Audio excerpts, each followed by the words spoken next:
Bonjour à tous, aujourd'hui nous allons suivre un tutoriel pour remplacer l'écran sur l'iPhone 11 Pro Max. Pour réaliser cette réparation, vous aurez besoin bien sûr de l'écran.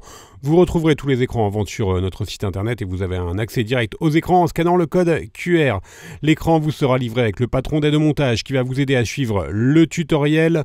N'oubliez pas également de commander le kit d'outils spécial iPhone. Vous le retrouverez bien sûr en vente sur notre site internet en scannant le code QR. Vous retrouverez également le kit complet de réparation qui comprend en plus de l'écran le kit d'outils, le joint d'étanchéité pour repositionner l'écran et également le patron en version adhésif. En commandant ces pièces sur notre site internet, vous bénéficiez d'une assistance technique gratuite par chat, par téléphone et par mail et vous bénéficiez également de 10% de remise avec le code YouTube. C'est une réparation qui est assez facile. La difficulté notée 2,5 sur 5 et il faut compter environ une demi-heure pour remplacer l'écran sur le 11 Pro Max. Si vous n'êtes pas sûr d'avoir un 11 Pro Max, rendez-vous dans les réglages de votre téléphone et vérifiez votre numéro de modèle qui doit correspondre à ceux indiqués sur la vidéo. Et bien sûr, comme avant chaque réparation, pensez bien à éteindre le téléphone en appuyant sur le bouton Power et Volume Plus. Et pensez également à retirer le rack de la carte Nano SIM. On va pouvoir commencer tout de suite la réparation et dans la première étape, on va commencer par l'ouverture du 11 Pro Max. Pour cela, nous allons enlever les deux vis notées A1 et A2 sur le patron d'aide au montage. Alors n'oubliez pas, ce sont des vis Pentalobe. Et elles sont seulement utilisées pour ces vis-là. Vous retrouverez également le patron magnétique en vente sur le site internet. Voilà, pour le patron magnétique.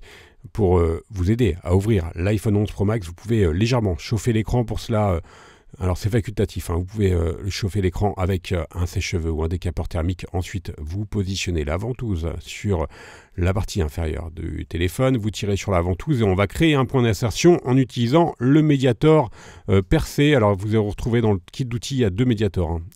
Un percé et un classique. Une fois que vous avez créé le point d'insertion, on vient tout simplement faire glisser la spatule entre l'écran et le châssis du téléphone et on va faire glisser la spatule ensuite sur tout le contour de l'iPhone. Alors vous ferez attention, sur la partie droite du téléphone, vous avez les nappes qui sont au niveau du bouton Power et donc faites attention à ne pas insérer trop profondément le levier afin de ne pas abîmer les nappes lors de l'ouverture. Ensuite, on va pouvoir ouvrir l'iPhone de la gauche vers la droite. Vous allez faire très attention car l'écran est toujours connecté à la carte mère et les nappes, elles sont un peu courtes. Donc, on va juste positionner, on va faire chevaucher l'écran sur le châssis du téléphone pour pouvoir poursuivre la réparation et passer à la deuxième étape où l'on va déconnecter la batterie et également l'écran. On va commencer par la batterie. Le connecteur de la batterie, il est maintenu par une plaquette et la plaquette elle est maintenue par deux vis qui sont notées B1 et B2 sur le patron d'aide au montage et la plaquette elle est notée dièse 1. On retire donc les deux vis et la plaquette et on a un accès direct au connecteur de charge que l'on va pouvoir déconnecter en utilisant le levier en nylon. On peut donc maintenant travailler en toute sécurité et on va s'intéresser aux trois nappes de l'écran. Les trois nappes de l'écran, elles sont situées, le connecteur est situé sous la plaquette métallique et qui est maintenu par 6 vis qui sont notées de C1 à C6. Ce sont des vis Triwing. Alors pour pouvoir les enlever plus facilement, vous avez vu, on a juste mis l'écran à 90 degrés pour avoir un accès plus facile aux vis. Pensez bien à les repositionner sur le patron d'aide au montage, c'est très important. Il ne faudra surtout pas intervertir ces vis lors du remontage. On retire la plaquette notée dièse 2 et on a un accès donc direct maintenant aux trois nappes de l'écran. Je vous rappelle, il y a une nappe qui est utilisée pour l'écouteur interne et qui fait également office de haut-parleur, et enfin deux nappes qui sont utilisées pour l'écran OLED, donc le tactile et l'afficheur. Voilà, on a donc déconnecté les trois nappes. On va s'intéresser maintenant juste à l'écran et on s'intéresse au module écouteur, capteur et micro qui est situé sur la partie haute de l'écran. Nous allons retirer les vis notées R1, R2 qui sont des vis cruciformes et la vis R3 qui est une vis Triwing. Maintenant, nous allons pouvoir rabattre le bloc haut-parleur vers le bas pour avoir un accès aux différents capteurs et aux micros. On va commencer par retirer le micro d'ambiance qui est notamment utilisé en mode vidéo et ensuite on vient déconnecter, enfin plutôt décoller les différents capteurs, donc capteur de proximité, capteur de luminosité également. On les décolle soit à l'aide de la Bruxelles ou à l'aide de la pincette. Alors ils sont très légèrement collés, donc c'est assez facile de les décoller.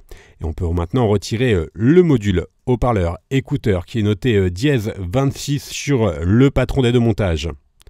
Maintenant nous allons retirer les clips caméra pour pouvoir ensuite les repositionner sur le nouvel écran. Donc le clips caméra qui comprend tous les emplacements pour bien positionner la caméra avant évidemment et les capteurs et le micro que l'on vient de retirer. On le décolle tout simplement avec la spatule et vous allez voir, vous allez aussi avoir la grille de l'écouteur, donc on va laisser la grille de l'écouteur, elle est incluse sur le nouvel écran. La partie démontage est maintenant terminée, on va s'intéresser bien sûr au remontage. Nous allons utiliser notre nouvel écran et on va le préparer en enlevant les différents adhésifs de protection, dont le principal qui recouvre l'arrière de l'écran. Et on va faire de même pour les protections des lentilles, du projecteur de pointe, de la caméra avant et des différents capteurs.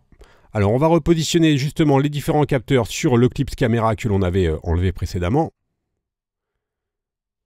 Et ensuite on va pouvoir repositionner le clips sur son emplacement.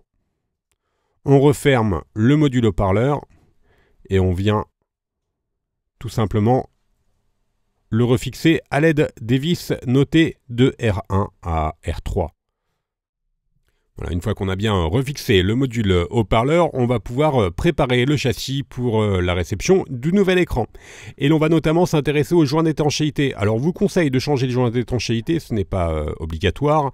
Donc, si vous le changez, il faudra bien sûr au préalable enlever l'ancien joint et ensuite repositionner le nouveau. Voici le nouveau joint d'étanchéité et il se présente en 3 parties. La première partie, on enlève le film et ça donne un gabarit qui vous permet de bien positionner le joint sur tout le contour du châssis et ensuite on vient l'appliquer en utilisant tout simplement la spatule. Voilà, on fait pression sur tout le contour pour bien positionner le joint sur tout le contour du châssis. On enlève la deuxième partie et enfin on va enlever les protections des adhésifs. Le joint d'étanchéité il est inclus dans le kit de réparation où vous le retrouverez bien sûr en option de l'écran sur la fiche produit. Maintenant nous allons pouvoir reconnecter l'écran. Et l'on va bien sûr reconnecter les 3 nappes, donc les 2 nappes de l'écran, OLED et tactile, et enfin la nappe de l'écouteur interne. Je vous rappelle également qu'il faut reconnecter le connecteur de la batterie. Et enfin, nous allons repositionner les 2 plaquettes qui maintiennent les différentes nappes. On va commencer par la plaquette dièse 2 qui est maintenue par les vis notées de C1 à C6. Alors faites très attention à ne surtout pas les intervertir, les vis des plaquettes de l'écran, car elles sont vissées directement sur la carte mère. On va faire de même maintenant pour la plaquette notée dièse 1 qui maintient le connecteur de la batterie. Et cette plaquette elle est maintenue par les vis notées de B1 à B2. Ce sont des vis Triwing. Quasiment toutes les vis d'ailleurs sont des vis Triwing à l'exception d'une seule sur le 11 Pro Max pour le changement de l'écran. Et bien, mis à part bien sûr les vis Pentalobe pour refermer l'écran. Justement, pour refermer l'écran, on va commencer par le clip, c'est sur la partie haute du téléphone et ensuite on va faire pression sur tout le contour du téléphone afin que le joint d'étanchéité adhère bien à l'écran. Et pour finaliser le remontage, on vient bien sûr repositionner les 2 dernières vis, les vis notées A1 et A2. Ce sont des vis Pentalobe. Et l'on remet bien sûr le rack SIM. On va enlever le film protection de l'écran et la réparation sera donc terminée. Vous allez avoir un message qui va vous indiquer qu'il ne s'agit pas d'un écran d'origine. Le message, il disparaît automatiquement au bout de 4 jours et il n'empêche en rien le bon fonctionnement du téléphone. On va faire un récapitulatif des produits utilisés, en commençant bien sûr par l'écran. Vous le retrouverez en vente sur notre site internet. Il vous sera livré avec le patron d'aide de montage. Vous retrouverez également le kit d'outils ou le kit complet de réparation. On reste joignable bien sûr par mail, par chat, également par téléphone, et vous bénéficiez de 10% de remise avec le code YouTube. Vous retrouverez bien sûr tous les tutoriels pour le 11 Pro Max sur notre site internet. Vous retrouverez également les pièces détachées et les accessoires. Merci à tous d'avoir suivi ce tutoriel et à bientôt pour de nouvelles vidéos.